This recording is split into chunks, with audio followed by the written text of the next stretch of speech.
Amendment 16, Income Tax. Hello, everyone, and welcome back. Did you ever wonder what gives the government the right to take a good portion of your earned income? A little over 100 years after the founding of our country, we needed a source of income for the government that didn't rely on the census. And this amendment we came up with, it reads, the Congress shall have power to lay and collect taxes on incomes from whatever source is derived without apportionment among the several states and without regard to any census or enumeration. Article 1, Section 2, and Section 9 create the rule of apportionment, which requires Congress to tax each state based on the state's population rather than taxing individuals based on personal wealth or property. For example, if the people of Delaware were 4% of the U.S. population, they would pay 4% of total federal tax.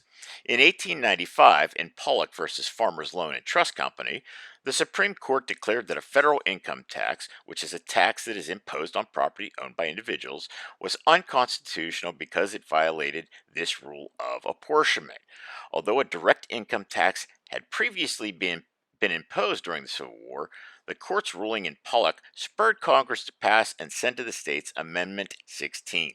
This provision gives Congress the power to impose a uniform direct income tax without being subject to the apportionment rule. The tax itself is what we would call a progressive tax. Simply put, the more you make, the more you pay. But is that fair? Imagine getting your dream job, making $750,000 a year after putting yourself through Ivy League school, or any college for that matter, and being in debt up to two, three, or even a $500,000, only to have to pay 37% of what you earn, or $238,000 a year in taxes, which would leave you with a little over $500,000.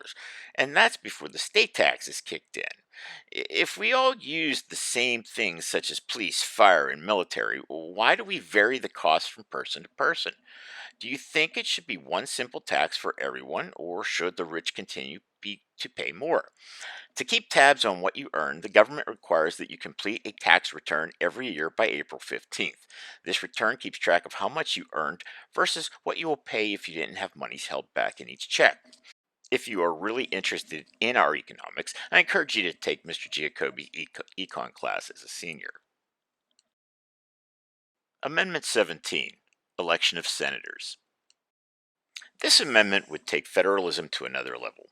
If you remember earlier in the year how we talked about Parliament and the two houses, the House of Lords and the House of Commons, and I likened the House of Commons to our House of Representatives and our Senate to the House of Lords, and that the House of Commons elected the Lords, and in our country the representatives elected our Senate, well, we fixed that with this amendment so that the voters would decide. And it reads the following. The United States shall be composed of 2 senators from each state, elected by the people thereof for 6 years, and each senator shall have 1 vote. The electors in each state shall have the qualifications requisite for electors of the most numerous branch of the state legislatures. When vacancies happen in the representation of any state in the Senate, the executive authority of such state shall issue writs of election to fill such vacancies, provided that the legislature of any state may empower the executive thereof to temporarily appointments until the people fill the vacancies by election, as the legislature may direct. This amendment shall not be so construed as to affect the election or term of any senator chosen before it becomes valid as part of this Constitution. Under Article 1, Section 3, 2 senators from each state were elected by the legislature of each state, meaning the House of Representatives elected their senators. Under this scheme, senators represent the states to the federal union, and members of the House represented the local voters in their district. No longer is that the case. Between scandals and widespread political infighting, what started out as a belief that it would provide for more democracy because the senators wouldn't be influenced actually had that opposite effect. So, um, the 17th Amendment corrected that. And currently, our senators from Pennsylvania are Bob Casey Jr. and Pat Toomey, who are pictured here. Casey is a Democrat and Toomey is a Republican.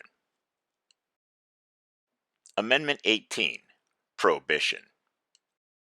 It's amazing that the government had to regulate people's drink. but they did.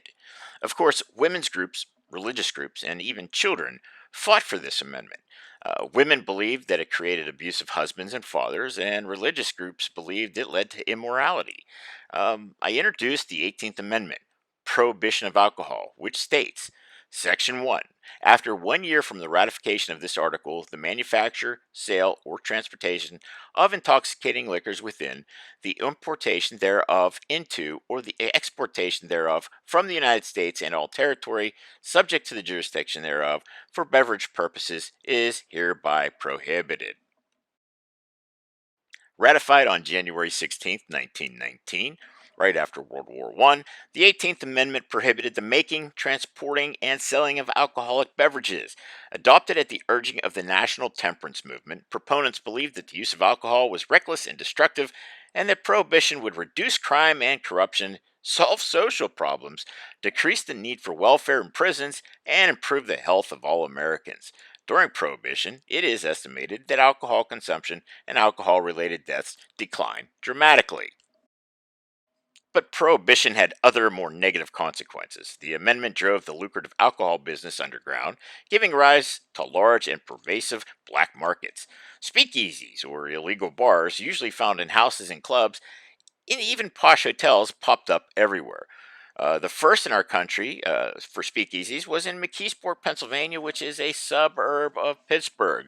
In addition, Prohibition encouraged disrespect for law and strengthened organized crime, and of course, created bootlegging, which led to NASCAR. With its modified vehicles. And of course, whenever the bad guys modified their vehicles, that led to improvements for police vehicles, and you can start seeing a cycle happen over and over again. Amendment 19, Women's Suffrage. Another short but significant amendment, Amendment 19 granted voting rights to both sexes now. It reads, The right of citizens of the United States to vote shall not be denied or abridged by the United States or by any state on account of sex. Congress shall have power to enforce this article by appropriate legislation. For much of American history, certain groups of people, including African Americans and women, did not have the right to vote. The struggle for women's voting rights, also known as women's suffrage movement, lasted through much of the 19th and early 20th centuries and was led by people like Susan B. Anthony. Politics would forever change because the voice of women would dictate future legislation and party preferences. Amendment 20, the Lame Duck Amendment. Amendment 20 is more commonly known as the Lame Duck Amendment. The amendment itself is one of our more lengthier amendments, and I encourage you to read what I have on the screen. For that reason, I will summarize what it says. The 4 year term of the President and Vice President was fixed by the Constitution in Article 2, Section 1. Because time was needed for new members to settle their affairs at home before traveling to Washington to join Congress, March 4th was initially chosen as the date both a new president and Congress would take effect. However, as transportation and communications improved, this meant that the departing Congress and president would remain in office for an unnecessarily long time following the November election.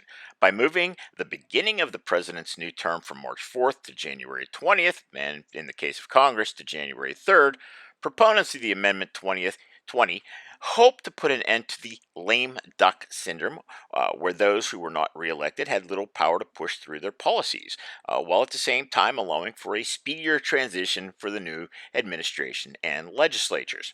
Amendment 20 also provides for succession plans if the newly elected president or vice president is unable to assume his or her position. If the president is not able to hold the office, the vice president will act as president. Amendment 20 also gives Congress the power to pass legislation outlining a more detailed succession plan if the vice president is also not able to carry out the presidential duties until a new president and vice president are qualified. Amendment 21, Repeal of the 18th Amendment. It didn't take long in history sense to realize that the 18th Amendment was failing, but after 14 years, this is what we have. The 18th article of the amendment to the Constitution of the United States is hereby repealed. The nation's 14-year experiment with prohibition ended on December 5th, 1933, when Utah became the 36th state to ratify Amendment 21. Amendment 21 returned the regulation of alcohol to the states, Each state set its own rules for the sale and importation of alcohol, which included the drinking age. But because a federal law provides federal funds to states that prohibit the sale of alcohol to minors under the age of 21, all 50 states have set their drinking age at that age. Rules about how alcohol is sold vary greatly from state to state, but this is what I'll tell you. If a state were to take and lower that drinking age to 18 again, they would lose millions, if not billions of dollars in highway and tax funds. With that, Mount Pleasant, I bid you a great day.